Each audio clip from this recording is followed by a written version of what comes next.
No hace mucho tiempo, mientras me recuperaba de una larga enfermedad, me encontraba sentado junto a la ventana de un café, en el corazón de Londres. Era una tarde de otoño, el crepúsculo ya caía, y las luces de gas comenzaban a parpadear, arrojando un brillo incierto sobre las calles abarrotadas. Me entretenía observando el río humano que fluía incesantemente frente a mí. Al principio, mi observación era abstracta, casi meditativa, pero poco a poco empecé a analizar los rostros, a clasificar a la multitud. Veía a hombres de negocios, con gestos de importancia y miradas preocupadas, empleados yautuyangú seguros de sí mismos, con sus ropas impecables y su aire de satisfacción. Luego estaban los oficinistas de menor categoría, con sus chaquetas gastadas y una ansiedad nerviosa en sus movimientos. Carteristas, jugadores, mendigos, cada uno con su propia historia, escrita en el rostro y la postura. Me fascinaba descifrar los secretos que cada persona intentaba ocultar tras una máscara de normalidad. Era como leer un libro viviente, un compendio de las miserias y alegrías de la gran ciudad. Para un corazón convaleciente como el mío, la escena era un bálsamo, un espectáculo fascinante que me distraía de mis propios pensamientos. A medida que la noche se hacía más profunda, la multitud cambiaba, las luces se volvían más brillantes y los rostros más intensos. Era una nueva oleada de gente,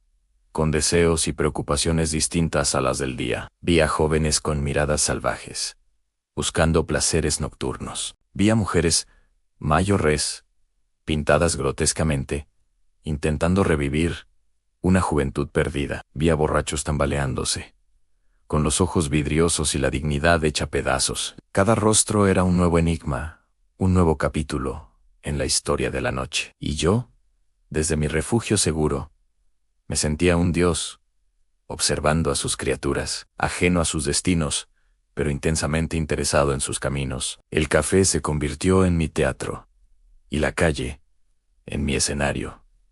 La noche era joven, y la función acababa de empezar. De repente, entre el torbellino de rostros, uno capturó toda mi atención. Era un anciano de unos 70 años, de baja estatura y muy delgado, casi esquelético. Su ropa era de buena calidad, pero estaba sucia y raída, como si la hubiera usado durante años sin descanso. En su rostro había una expresión que no pude descifrar, una mezcla de astucia, malicia, desesperación y, sobre todo, un terror absoluto. Había algo en su mirada que me heló la sangre. Nunca había visto una expresión tan compleja y contradictoria en un ser humano. No era la cara de un criminal común, era algo mucho más profundo, mucho más oscuro. Su comportamiento era igual de extraño. Se movía con una agilidad nerviosa, casi febril, a través de la multitud. Su mirada iba de un lado a otro, sin detenerse en nada ni en nadie, como si buscara algo que no podía encontrar, o huyera de algo que no podía ver. Un diamante de gran tamaño brillaba en su camisa sucia, y bajo su abrigo entreabierto, vislumbré una daga. Estos detalles, tan discordantes con su aparente decrepitud, solo aumentaron mi fascinación. Sentí un impulso irresistible, una curiosidad que quemaba por dentro. Tenía que saber más sobre este hombre. ¿Quién era? ¿Qué crimen llevaba escrito en el rostro? ¿Por qué esa desesperación en medio de la multitud anónima? Sin pensarlo dos veces, me puse el abrigo, agarré mi sombrero y mi bastón, y salí a la calle. Me lancé a la marea de gente, abriéndome paso con dificultad, manteniendo la vista fija en la figura del anciano. Él no parecía notar mi presencia. Su único objetivo era seguir moviéndose, perderse en el flujo constante de personas. Empezó así una persecución extraña a través del laberinto de Londres. La lluvia comenzó a caer, una llovizna fina y persistente que empapaba la ropa y enfriaba los huesos. Pero no me detuve. Estaba completamente poseído por el misterio de aquel hombre. Mi propia identidad se desvaneció, convirtiéndome en una sombra que perseguía a otra sombra. Lo seguí por las avenidas principales, donde las luces de las tiendas creaban un día artificial y la multitud era densa y ruidosa. El viejo se movía con una energía que desafiaba su edad, zigzagueando entre los peatones, siempre hacia donde la corriente humana era más fuerte. Parecía encontrar su energía, su propia vida, en el roce con los demás. Si la multitud se detenía en un cruce, él mostraba una angustia terrible, mirando a su alrededor con pánico hasta que el flujo se reanudaba. No hablaba con nadie. No miraba a nadie. Simplemente se dejaba llevar, como una hoja en un río turbulento. Luego, dobló hacia un bazar bullicioso y brillante, un mercado nocturno lleno de gente de todas las clases. El aire estaba cargado de olores y gritos. El viejo se sumergió en el caos, con una especie de alivio. Su paso se volvió más lento.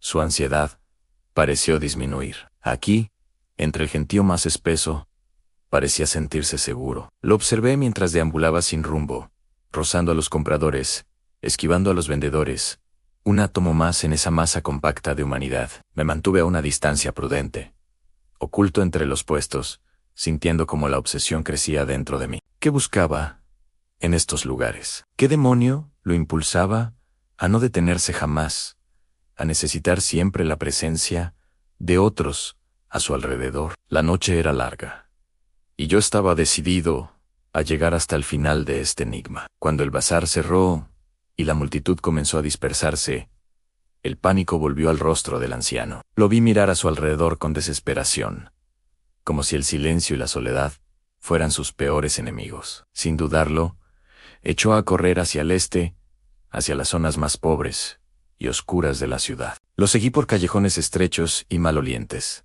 donde la única luz provenía de alguna taberna sórdida. Aquí la multitud era diferente, más desesperada, más peligrosa. Borrachos, ladrones y marginados llenaban las aceras. El viejo se mezcló con ellos sin problemas, como si ese fuera su verdadero elemento. Su energía no disminuía. Al contrario, parecía alimentarse de la miseria circundante. La lluvia se intensificó, convirtiéndose en un aguacero torrencial. El viento aullaba por las calles desiertas, pero él no se detenía. Pasamos por una destilería de Ginebra, un antro de perdición, lleno de los seres más degradados de la ciudad. El viejo se sumergió en esa atmósfera de vicio con una especie de alegría macabra, pero no se detuvo a beber. Solo quería estar allí, rodeado de esa humanidad caída. Lo seguí, sintiendo el frío y el cansancio, pero mi curiosidad era más fuerte que cualquier incomodidad física. Me preguntaba qué crimen tan terrible podría haber cometido para necesitar este exilio perpetuo entre la gente, para no poder soportar ni un segundo de soledad. ¿Era un asesino, un traidor o algo peor? Al amanecer, la lluvia cesó. Las calles comenzaron a llenarse de nuevo con los trabajadores matutinos, y el viejo, como si renaciera con la nueva multitud, reanudó su ritmo frenético. Volvimos sobre nuestros pasos, regresando al corazón de la ciudad, al mismo café desde donde había comenzado mi observación. El ciclo se repetía. El sol salió, iluminando su rostro pálido y cansado, pero sus ojos seguían ardiendo con la misma fiebre inquieta. Lo había seguido durante toda una noche y un día, a través de todos los estratos de la vida londinense, y no había descubierto nada. Él era un enigma andante, un libro escrito en un idioma desconocido. Me detuve frente a él, agotado y derrotado. Lo miré directamente a los ojos, pero él no me vio. Su mirada atravesó la mía, perdida en la multitud que volvía a formarse a nuestro alrededor. No reconoció al hombre que lo había seguido como su propia sombra. En ese momento, comprendí la verdad. Comprendí la naturaleza de su secreto y de su castigo. No había nada que descubrir, porque él era la encarnación misma del misterio. Este anciano es el hombre de la multitud. Es imposible seguirlo, porque yo no obtengo más sabiduría sobre él de la que él me ofrece sobre sí mismo. Él se niega a estar solo.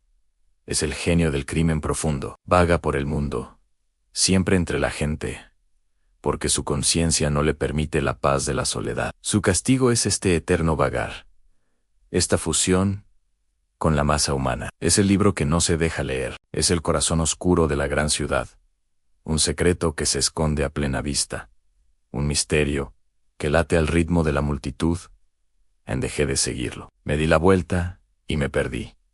Yo también, en la corriente de la calle, sintiendo el peso de un conocimiento terrible y fascinante. Comparte tu reflexión y debatamos sin censura. Suscríbete a Audiolibros Prohibidos. Y para más obras que nunca escucharás en otro lado.